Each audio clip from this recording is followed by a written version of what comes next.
Times are here, filling its hearts with fear. All the dear knows at stake. Humbling our hearts to God, station the chastening rod. Sing away, pilgrims, trod, Christians away. Jesus is coming soon. Can you give us some idea how rigorous a preaching training school is?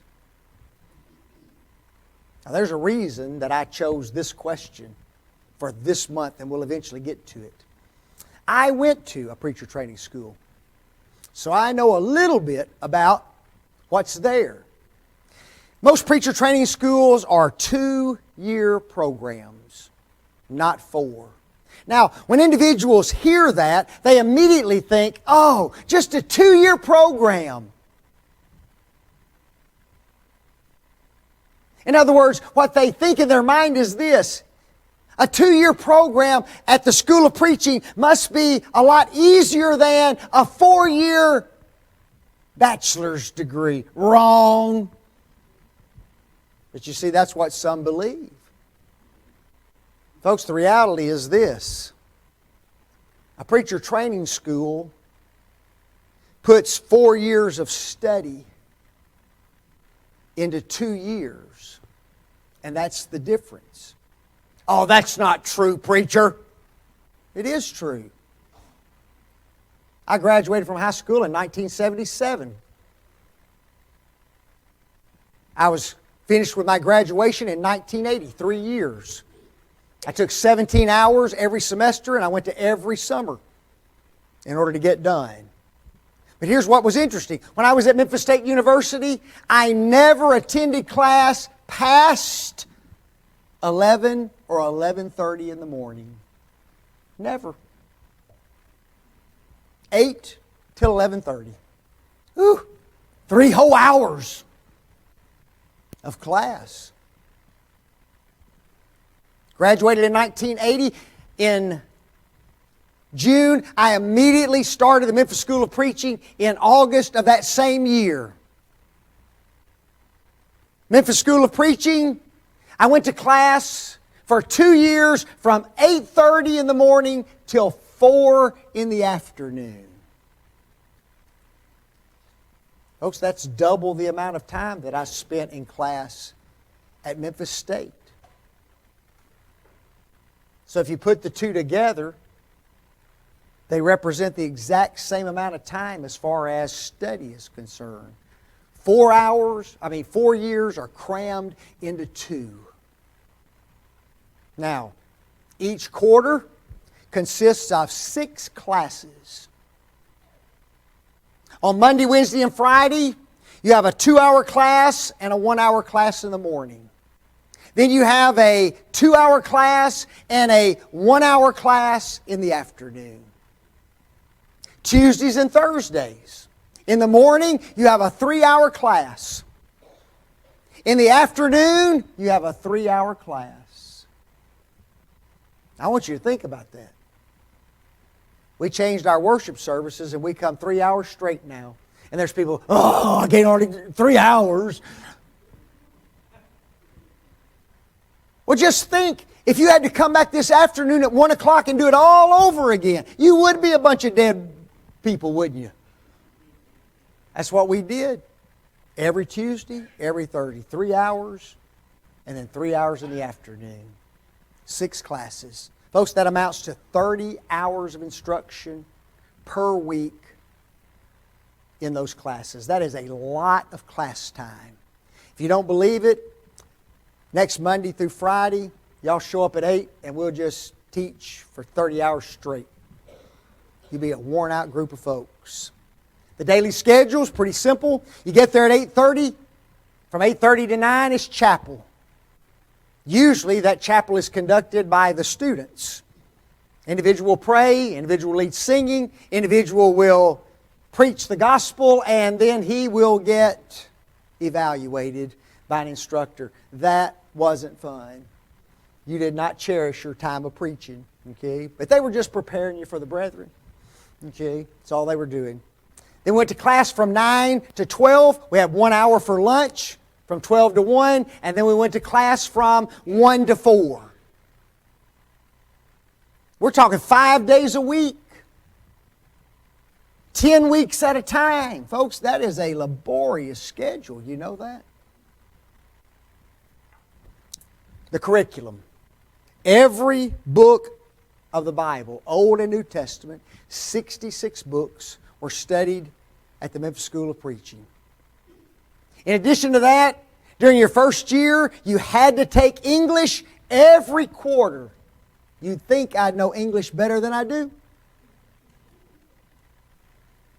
After the first year, we dropped the English and we went to Greek every quarter, 4 quarters of Greek. And the only Greek I know is a little guy who runs a restaurant here in town. For 8 quarters, we had a class entitled Preacher and His Work. That was one of the 1-hour classes. So you got 8 hours of instruction, or 8 classes regarding the preacher and his work. In addition to those classes, there were classes like these: Bible geography, premillennialism, the Holy Spirit, denominational doctrines, apologetics, hermeneutics, the science of interpreting the Scripture, church history, general Bible introduction, logic, intertestament period, the miracles and the parables of Jesus, and the New Testament church. Folks, all of those were individual classes, as well as learning all the books of the Bible, Greek and English. It's a curriculum and a half is what it is. Especially if you've never really studied those things. You're talking about some tough instruction, folks. Homework. Now that's just class time. 30 hours of class time every week. Here's what the instructors would tell you. For every hour spent in class, you will have at least 1 hour of homework in the night. So in other words, if you go to 6 hours of class during the day, you'll have 6 hours of homework at night. I'd put on there, comma, at least. Because there were many nights that we'd start studying at 5 or 6 o'clock in the afternoon and not get through till 1:30 or 2 in the evening, and then have to be at class at 8:30 the next morning. Now, I was fortunate. I was a young kid, wasn't married. I was okay. But you get a guy that's up there 30, 40, 50 years old trying to go through that kind of a program, folks, that's tough. You know that? We took notes on every class. After we took those notes, we'd go home and we'd make questions on all of our notes so that we could ask each other questions about the notes that we'd taken. Almost every class, especially if it were a class about a Bible book, we had to do anywhere from 5 to 10 sermons for that class. We also had to outline Bible books, and there were at least 2 books, and I'm talking about textbooks, that we had to outline for classes. That's not fun either. There's also reading. You had to read every book of the Bible at least 3 times, and you had to read the textbook. There was research that had to be done, there were papers that had to be done, and there was memory work. Every class, except English and Greek, had 40 verses assigned to you each quarter. 40 memory verses, folks. That's a lot of memory work, you know it? At times there would be 240 verses that you'd have to learn over the course of a quarter. It's tough. When you got to class, they'd call your name to see who was there. Victor Eskew. You didn't say here. You stood up, you quoted a verse. That's the way you answered the roll. How would y'all like that every Sunday?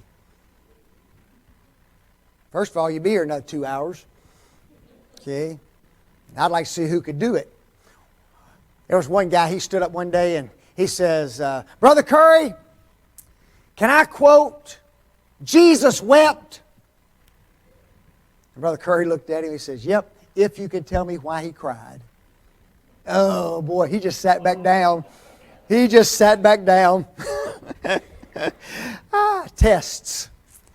Folks, every class had anywhere from 3 to 4 tests during the course of a quarter.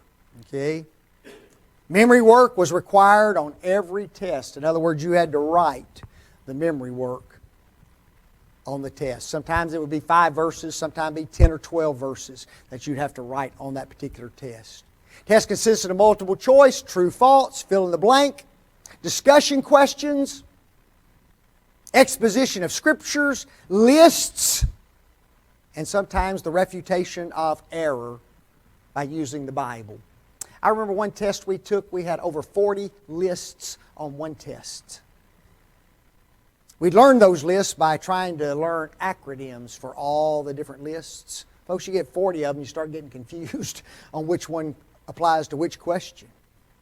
40 lists. Brother Frank Young was one of my instructors. He was an older man, probably in his mid-70s at the time. And the way he gave a test, he just handed out one sheet of paper. And on that sheet of paper were 35 questions, all on the front of one sheet of paper. Not double-spaced, single-spaced, all discussion questions. Every one of them. You go, oh, you got to be kidding me. Some teachers gave us pop quizzes. And folks, when it came to finals time, it was the death sentence at finals time. Okay? Finals consisted of 2 days, Thursday and Friday. On Thursday, you took 2 tests because you had 2 classes on Thursday. On Friday, you took 4 tests because you had 4 classes on Friday.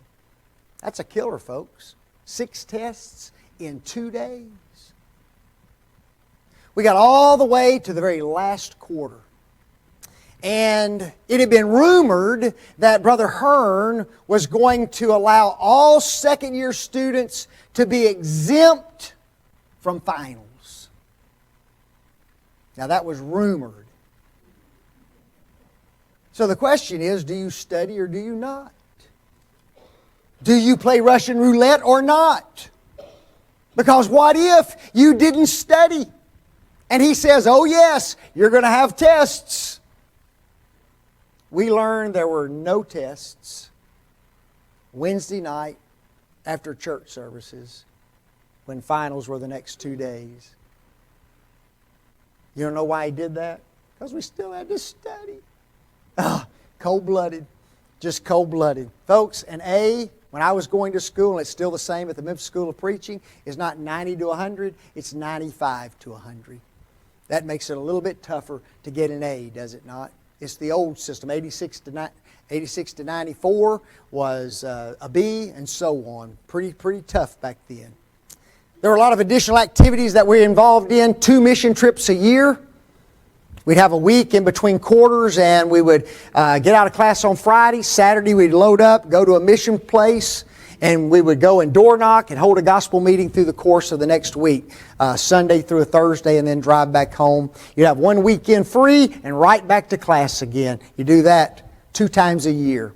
There was a restoration trip that was taken during one of the breaks as well. You also had to attend 1 summer session. You could either do it in between your first and second year or at the end of your second year, but that summer session was a required session. And then there were several individuals who found congregations where they could preach on Sundays during the course of the year. Oftentimes that was a second-year student. I'd gone through my first quarter, and Brother Hearn calls me in. He says, Vic, we just got a church over in Dell, Arkansas, 1 hour and 20 minutes from Memphis. Little bitty country church, about 30 people. And he said, they need a preacher over there. Will you go? Oh, mercy. He said, you can get somebody if you want to, go with you. So there was another guy, his name was Ken McLilly. He and I were good study partners. And for the course of that first year during preacher training school, we'd drive over to Dell, Arkansas every Sunday. One of us would either teach the Bible class and preach, and the other would do the Sunday night service or vice versa. And we did that for the entire year. The summer rolls around, and I'm going to the summer session. Ken says, I'm not going to the summer session, I'm going home. He never came back. I go, oh. So I preached for Dell, Arkansas, almost 2 years during the entire time that I was in the Memphis School of Preaching. And folks, that's good and bad, you know that? It's a lot of time. It's a full day that you give, and it's a day of study that you give up, but it's also a good experience as far as preaching is concerned. And there was a little extra money involved in it as well, which never was a bad thing.